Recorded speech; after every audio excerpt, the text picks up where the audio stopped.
আজকে চলে গেছিলাম শতাক্ষীর জন্মদিনে, মানে 10 বছরের একটা ছোট্ট পুচকির জন্মদিনে।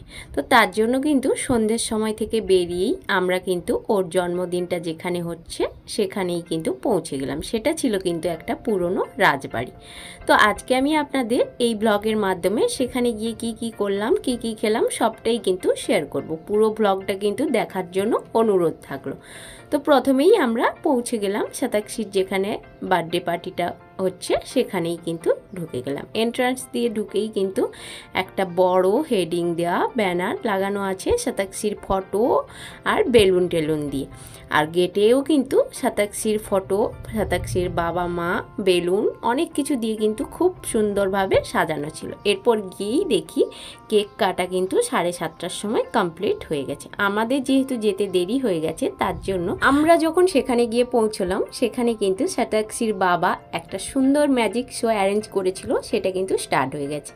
তাই আমরা গিয়েই কিন্তু ম্যাজিক শো দেখতে দেখতেই প্রথমে বার্থডে কেক খেয়ে নিলাম, তারপর একটা মাজিতো খেয়ে নিলাম, তারপরে খেয়ে নিলাম কিন্তু চিকেন ললিপপ। অসাধারণ সবকটা আইটেমই হয়েছিল।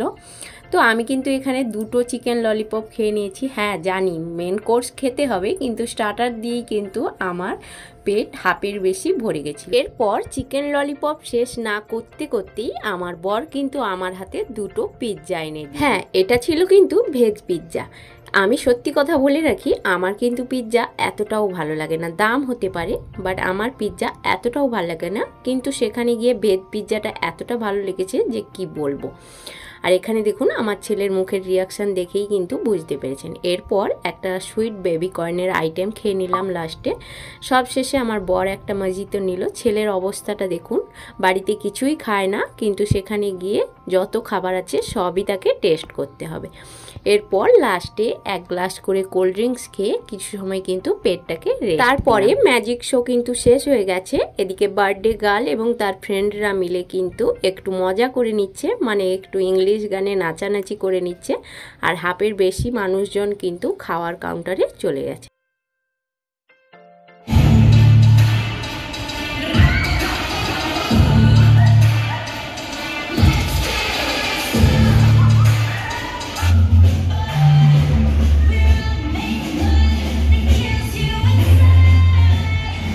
এরপরে আমরা কিন্তু একটু রাজবাড়িটা ঘুরে দেখলাম। তার ফাঁকে কত বড় রাজবাড়ি, অনেক বছরের পুরনো, কিন্তু এটা দেখে কেউ বুঝতেই পারবে না যে এটা অনেক বছরের পুরনো। খুব সুন্দরভাবে সাজানো। আর এটা কিন্তু ফার্স্টবার ভাড়ায় দিল, মানে জন্মদিনের পার্টি হিসাবে ভাড়া দিল। এটাই প্রথম কিন্তু এখানে ভাড়া দেওয়া স্টার্ট হলো। এরপর থেকে কিন্তু এখানে সব কিছুই অনুষ্ঠানের জন্য ভাড়া দেওয়া হবে, মানে জন্মদিন, বিয়েবাড়ি সব। এরপরে আমরা খাবারের কাউন্টারে চলে এসেছি। এখানে কিন্তু বুফে সিস্টেমে খাবার দাওয়ার হচ্ছিল, তার জন্য একটা প্রথমেই কিন্তু প্লেট হাতে নিয়ে নিলাম আর চামচ। তারপরে কিন্তু স্যালাড নিয়ে নিচ্ছি। এটা কিন্তু আমার বর দিয়ে দিচ্ছে স্যালাডগুলো, যেহেতু আমার হাতে মোবাইলটা ধরা ছিল তাই।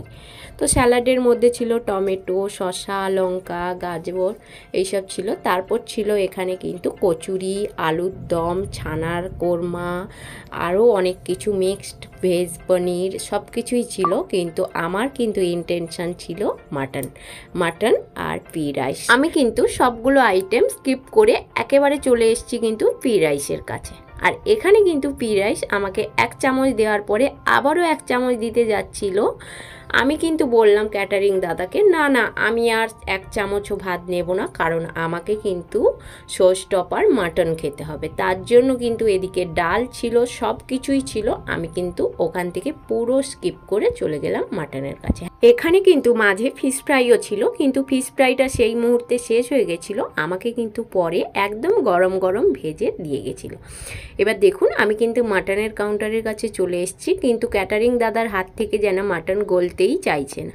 মানে আমাকে 3 পিস মাটন দিল দেখে, তাও আবার পুরোটাই হাড্ডি। আর এদিকে ছিল চাটনি, পাঁপড়, সন্দেশ, মিষ্টি, অনেক কিছুই ছিল। আমি সব কিছু স্কিপ করেই কিন্তু প্রথমে টেবিলে বসে পড়লাম মাটন আর রাইস স্যালাড। আমি কিন্তু চামচটাকে সাইডে সরিয়ে রেখেই কিন্তু হাত দিয়ে মাটন আর ফ্রি রাইসটাকে মেখেই কিন্তু মুখে তুলে নিলাম। আর অসাধারণ টেস্ট হয়েছিল। আহা, এখন এডিটিং করতে গিয়ে আমার কিন্তু জিভে জল চলে এসছে।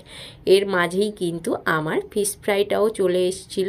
আর হ্যাঁ, এটা কিন্তু ভাববেন না আমি 3 পিস হাড্ডিওয়ালা মাটনেই সন্তুষ্ট হয়েছিলাম। আরও কিন্তু পরে গিয়ে ভালো ভালো রেওয়াজি পিস দেখে কিন্তু আমি টুপ করে তুলে নিয়ে চলে এসে খেয়ে নিয়েছিলাম। আর এখানে আর একটি কথা বলে রাখি, আমি কিন্তু ফিশ ফ্রাইটা লাস্ট পর্যন্ত খেতে পারিনি, কারণ ফিশ ফ্রাই থেকে একটা বিদঘুটে বাজে গন্ধ বেরোচ্ছিল, তাই কিন্তু আমি ফিশ ফ্রাইটা 2 কামড় নিয়েই কিন্তু ফেলে দিয়েছি। এরপর মাটন দিয়ে রাইস মেখে ভাত খেয়ে নিয়েই কিন্তু আর পেটে আমার কোনো জায়গা ছিল না, যার জন্য কিন্তু আমি পাঁপড়, মিষ্টি আর চাটনি ওসব কোনো কিছুই খাইনি। তো ভিডিওটা কেমন লাগলো অবশ্যই কমেন্টে জানাবেন। Like, comment, share and subscribe করতে কিন্তু ভুলবেন না। ভালো থাকবেন, সুস্থ থাকবেন।